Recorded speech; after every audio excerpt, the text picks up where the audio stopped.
Part 2, The Journey Through the Forest. Riding a Black Horse, Chapter 1. Turi warily started to make his way through the forest again, towards the spot where he had found the Black Knight with the white shield. Then he heard someone nearby, whistling a tune. He crept along, following the sound, and found a boy of his own age, who was making bundles of branches and twigs. He was whistling away happily and didn't notice Turi. Turi watched him for a while. Then he came to a decision. He stepped out from his hiding place in the bushes and said, "Good morning." The boy, startled, he stopped whistling and stared at Turi. "Good morning," Turi repeated. "Could I ask you to do me a favor?" "Not likely," the boy said. "You're the one they're looking for, aren't you? The horse thief." "Shh," whispered Turi. "Keep your voice down." But the boy took a step backwards and glanced at his axe. "There's no need to be frightened of me," said Turi. "In fact, I have more reason to fear you, because I have no weapon at all. And you're right, I am the one they're looking for, but I am not a thief. I swear it on my word of honor." "So what are you doing here?" asked the boy, "and what do you want from me?" "I need your help," replied Turi. "Would you go to the city for me and take someone a message?" "A message?" said the boy. "Why? Why should I help you?" "I'm only asking," said Turi. "If you don't want to do it, I can't force you, but I would be very grateful, and truly, I am not a thief." Said the boy, frowning. "So what is it you want me to do?" "Not that I'm promising to help, mind you. In fact, I'm not at all sure about this." "Go to the city of Daganot, to Sir Turi the Valiant, and tell him that his son is fine, but that he cannot yet return to the city. Say that his son is well, and that he should not go in search of him." "Can't you do it yourself?" asked the boy. "The city's a long way from here, and I have a lot of work to do." "I can't go myself," said Turi. "People are after me, as you already know. Please do this for me. I need you to leave right away." "Sir Turi the Valiant? What could I say to such a powerful lord? He won't listen to me." "He will listen to you because you are bringing him a message from his son. Or you can go to his wife and tell her instead. Wait, can I have a piece of that rope?" Yes," said the boy, handing him a length of the rope he was holding. Turi took off his belt and tied the rope around his waist. He handed the belt to the boy. It was a very fine belt.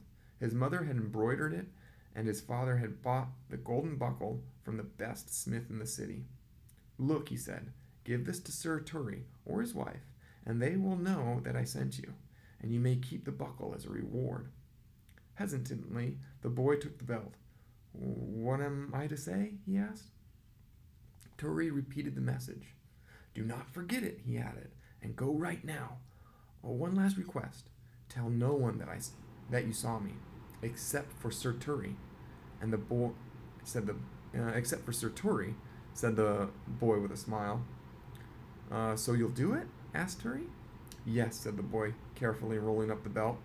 "Promise me you will not forget." "If I were a knight," said the boy, smiling again, "I would swear on my honor as a knight." "Thank you," said Turi. The boy gave him a searching look. "I'll set off immediately," he said, "and I won't tell anyone I saw you. I don't believe you're a thief, even though I don't understand exactly what's going on." "Again, I thank you," said Turi. The boy gave him a shy grin, turned around, and headed into the trees. "Good," thought Turi, as he walked on. "That's taken care of.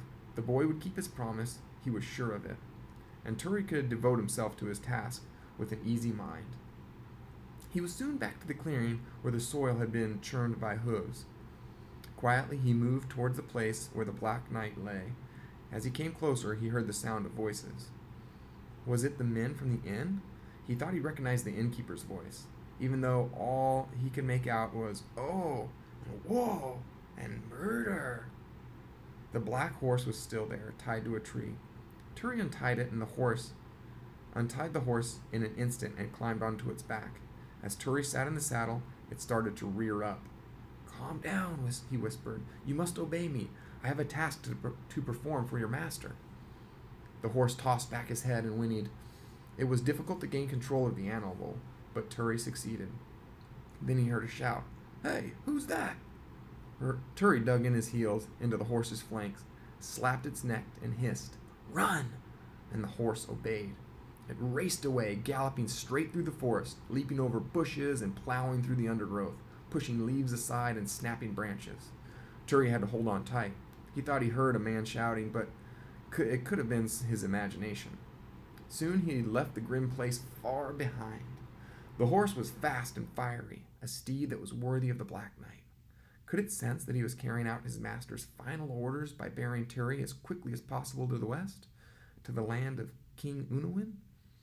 If it was actually heading westwards, Turi had not been paying attention. How could he when they were racing so quickly through the dense forest? He let the horse run on until they reached a wide, straight road. At that point, he stopped to take a good look around and work out the right direction. He was fortunate. He could tell from the position of the sun that the road ran roughly east to west. This must be the first great road, he thought. Two major roads ran from Daganot's land to the kingdom of Unawin. The first great road, which passed through the forest, and the third great road, which ran along the border to the south of the forest. There had once been a second great road, but the final section of the road had been impassable for years. It was overgrown by the wild wood. In bygone days, the three roads had been busy, and many travelers had passed between the kingdom of Unawin and the kingdom of Daganot. Later, the contact between the two lands had lessened, and the second great road had fallen into disuse.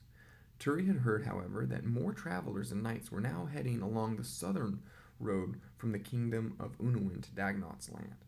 The Black Knight with the white shield had probably been one of them. Turi looked along the road in both directions. There was no one in sight.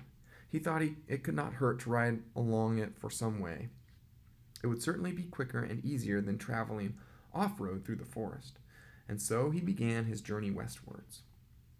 The horse galloped along smoothly and seemed tireless, but Turi found to his frustration that he could barely stay upright in the saddle. The sound of hooves thudded away inside his head until he felt like it might burst, and a haze descended in front of his eyes so that it seemed as if he were looking at everything through a fog. It eventually became so bad that he feared he would fall from the horse. He pulled at the reins and turned left, and rode a short way into the trees, where he stopped the horse, slipped from its back, and sank down onto the ground. The branches above his head seemed to be moving and changing shape, and the fog grew darker. Turi lay on his stomach with his face in the cool grass. After a while he began to feel better, but then he became aware of another sensation. He was hungry and thirsty.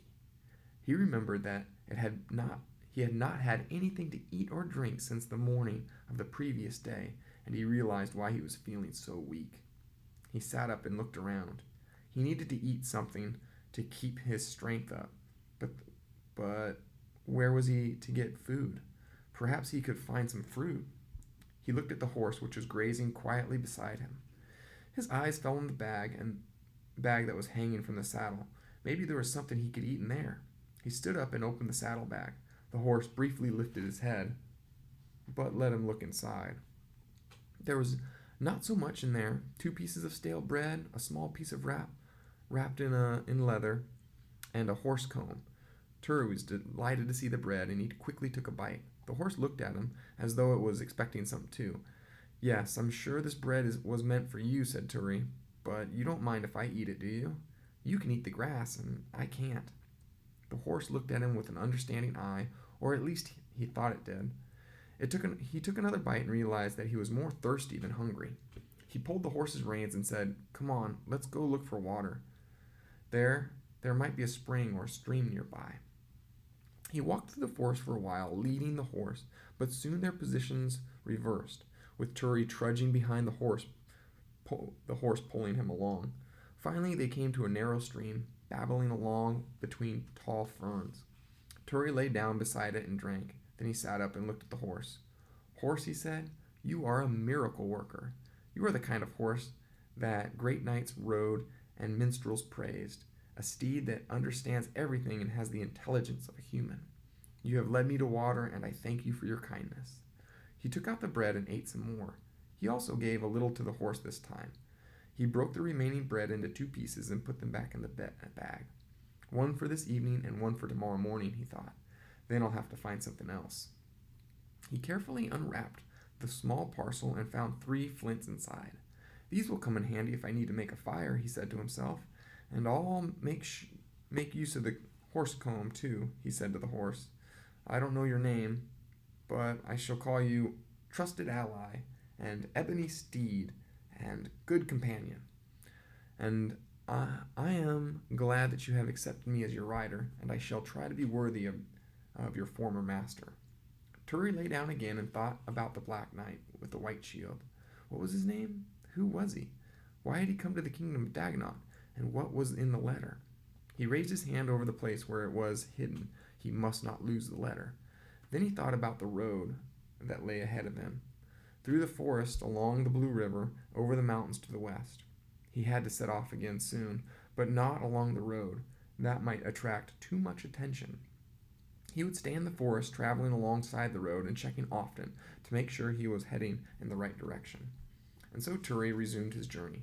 The water and bread had done him good, although more would have been nice. For a while he stayed parallel to the road, sometimes riding, sometimes on foot, depending on the terrain. At times he came close to the road, and he looked at it longingly.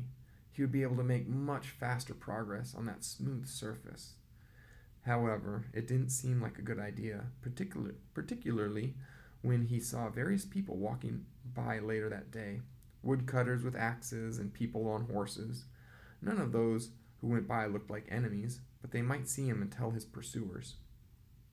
In the afternoon, Turi came upon a wild apple tree, but sadly most of the apples were unripe. He picked a few, putting 3 in the saddlebag and eating 1, even though it was hard and sour. When the sun was just above the trees in the west, he moved away from the road to find a place to sleep for the night. He tied the horse in a small grassy clearing, removed the saddle and harness, and rubbed the animal's coat with a piece of tattered rope. Then he had his evening meal, half of the bread and an apple. It was becoming rather chilly. He took the blanket that had been beneath the horse's saddle and wrapped himself in it and lay down. Then he mumbled, "Good night, trusted ally. Wake me if there's any danger." Turi closed his eyes, exhausted after a day of emotion and exertion. He immediately fell asleep. And that's the end of the chapter.